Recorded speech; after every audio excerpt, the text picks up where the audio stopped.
प्रियदर्शी यांनी अर्बन बँकेच्या धाराशिव शाखेच्या उद्घाटनाप्रसंगी ज्यांच्या हस्ते हे उद्घाटन या ठिकाणी होत आहे ते बीड जिल्ह्याचे खासदार आणि बाप्पा मला माझ्यासारखं कोण नाहीच वाटायचं, सारखं मी जे एकटा मराठवाड्यातला आपला असायचो, कोणतरी त्याला आपल्या वडिलांना आलंय असे अतिशय संघर्षातनं त्यांनी विजयश्री खेचून आणली असे बजरंग बाप्पा सोनवणे साहेब या ठिकाणी मंचावर उपस्थित असलेले राष्ट्रवादी काँग्रेस पक्ष, आता ते पक्षाचं सुद्धा उसाच्या व्हरायटीने झालंय, नुसतं राष्ट्रवादी म्हणून भागत नाही, शरद पवार, सन्माननीय ज्येष्ठ नेते जीवनरावजी गोरे साहेब, त्याचबरोबर या ठिकाणी मंचावर उपस्थित असलेले आमचे सहकारी मित्र आणि कळंब धाराशिव तालुक्याचे एक अभ्यासू नेतृत्व सन्माननीय कैलासदादा पाटील साहेब आणि ह्या बँकेचा स्थापनेतला संघर्ष किती कठीण होता, म्हणजे 1995 पासून ते 98 पर्यंतचा किस्सा त्यांनी सांगितला.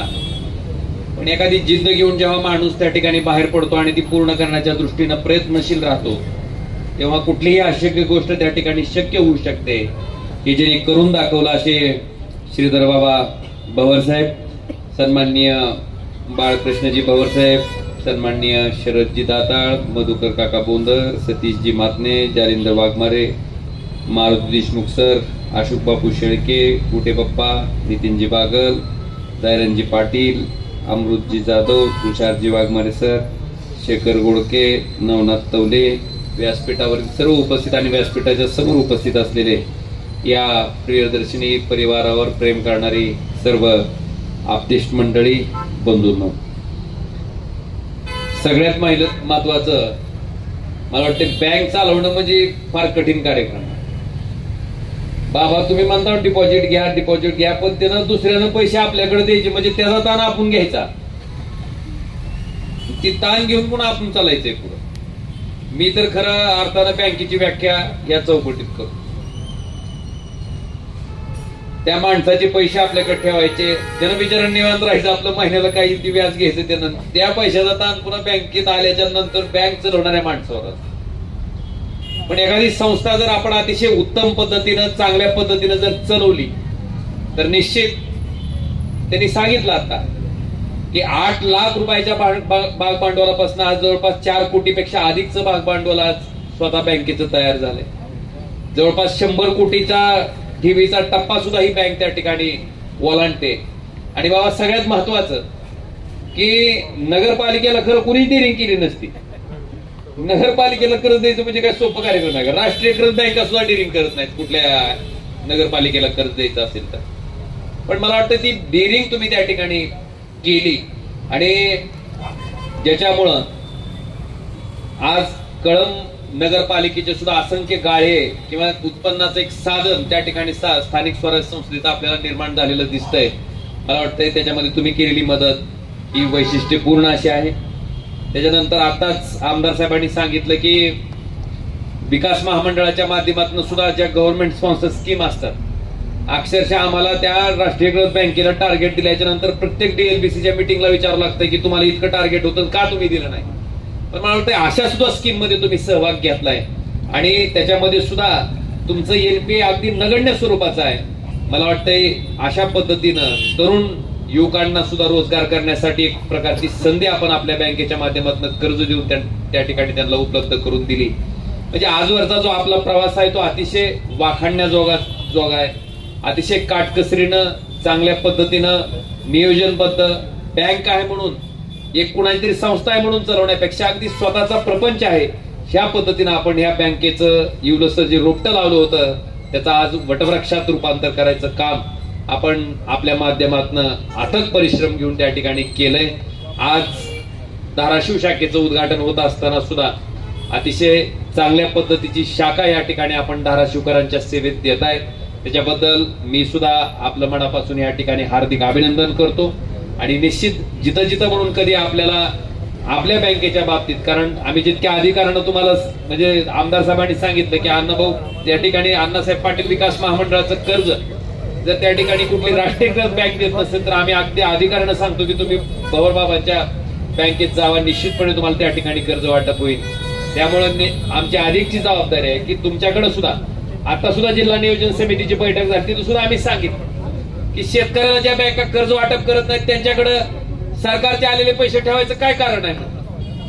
त्या शेतकऱ्याला जर वाटप करत नसतील तर ज्या बँकेचं सगळ्यात जास्त शेतकऱ्याचं पीक कर्ज वाटपाचं टार्गेट आहे अशा बँकेमध्ये त्या खाते आपण ओपन करा आणि ते पैसे जे शासनाचे आहेत म्हणजे विकास कामासाठी आलेले नगरपालिकेचा पैसा असेल, जिल्हा नियोजन समितीचा पैसा असेल, शासनाच्या इथं स्कीमचा पैसा असेल तर तो पैसा त्या बँकेकडे ठेवा. मला वाटतं तशा पद्धतीचा ठराव सुद्धा आम्ही आता जिल्हा नियोजन समितीच्या बैठकीमध्ये घेऊन आलोय. आणि हे अगदी बरोबर आहे की जी बँक स्थानिकच्या शेतकऱ्याला, स्थानिकच्या युवकाला मदत करते अशाच बँकेच्या बाबतीत सुद्धा जी मदत सरकारकडनं एक ठेवीच्या स्वरूपात होणं गरजेचं आहे ती सुद्धा त्याच बँकेला केली पाहिजे.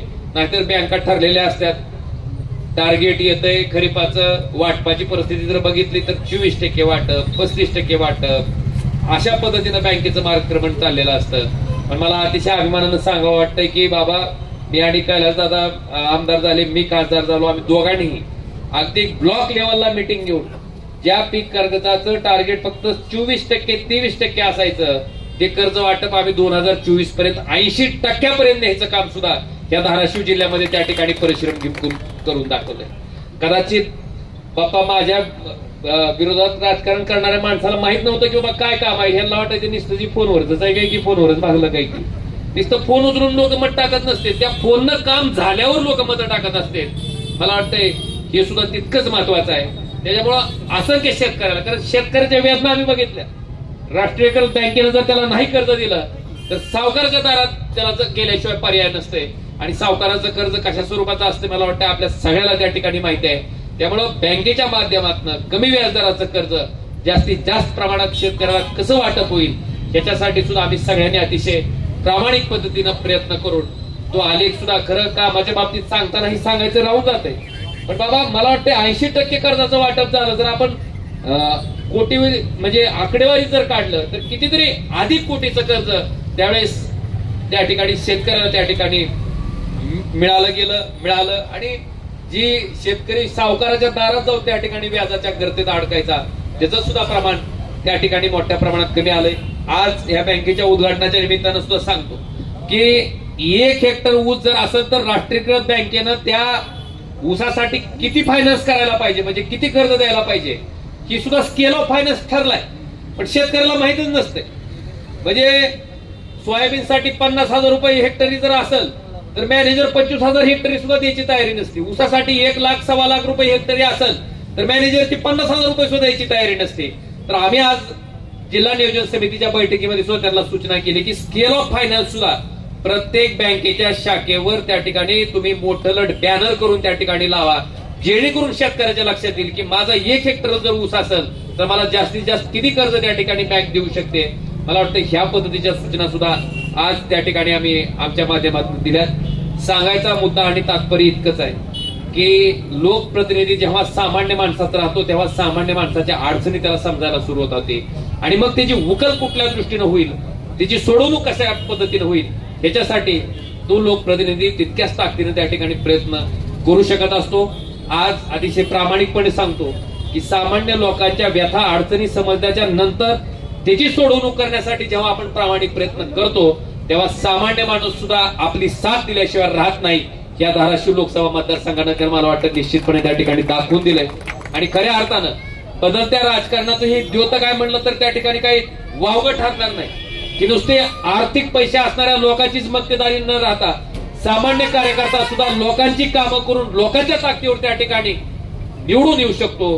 मला वाटतं हे उदाहरण धाराशिव जिल्ह्यानं त्या ठिकाणी निश्चितपणे सगळीकडे दिलंय असं म्हणलं तरी वावगं ठरणार नाही. आज या कार्यक्रमाच्या निमित्तानं बाबा आपण या ठिकाणी धाराशिव जिल्ह्यासाठी एक धाराशिवकरांच्या सेवेत आपली ही बँक या ठिकाणी रुजू होते आणि निश्चितपणे आपला बँकेच्या ठेवी अशाच पद्धतीनं उत्तरोत्तर वाढत राहो आणि जे समाजाभिमुख काम नुसतं बँकिंगच न बघता बाबा इतर तरुणाला सुद्धा आपण कर्ज देणं गरजेचं आहे. मला वाटतं ह्या पद्धतीची भूमिका आपण जी घेतली त्याच्याबद्दल सुद्धा मी आपलं अभिनंदन करतो. तुमच्या बँकेच्या वाटचालीस माझ्या वतीनं मी मनापासून हार्दिक शुभेच्छा देतो आणि या कार्यक्रमाच्या निमित्तानं इथं येता आलं, अतिशय सुंदर अशा बँकेच्या शाखेच्या दालनाचं उद्घाटन करता आलं, आपल्या सर्वांशी संवाद साधता आला, त्याच्याबद्दल आयोजकाचेही आभार मानून परत एकदा शुभेच्छा देऊन माझ्या शब्दाला विराम देतो. धन्यवाद. हा व्हिडिओ आपल्याला आवडला तर लाईक आणि शेअर जरूर करा. तसेच आमचे YouTube चॅनल सबस्क्राईब करा आणि फेसबुक पेजला लाईक आणि फॉलो करायला विसरू नका. धन्यवाद.